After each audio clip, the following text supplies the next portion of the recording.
నమస్కారం ఘంటారావానికి స్వాగతం. ముందుగా ప్రధానాంశాలు. చమురు కొనుగోళ్ల అంశంలో రాజకీయ ఒత్తిళ్లు పనిచేయవు, జాతీయ ప్రయోజనాలకే ప్రాధాన్యతనిస్తామన్న జైశంకర్. జగన్ వైసీపీ ఉండటం రాష్ట్ర దౌర్భాగ్యమన్న మంత్రి కొల్లు.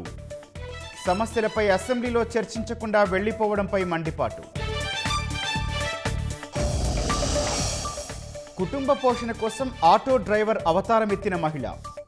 పురుషులతో సమానంగా రాణిస్తున్న కర్నూలుకు చెందిన మాధవి. ఈ నెల 17న బంగ్లా ప్రధానిగా రెహమాన్ ప్రమాణ స్వీకారం. ప్రధాని మోదీ సహా 13 దేశాల ప్రభుత్వాధినేతలకు బీఎన్పీ ఆహ్వానం. శివరాత్రి సందర్భంగా శైవ క్షేత్రాల్లో భక్తుల రద్దీ. గరల కంఠుడికి ప్రత్యేక అభిషేకాలు.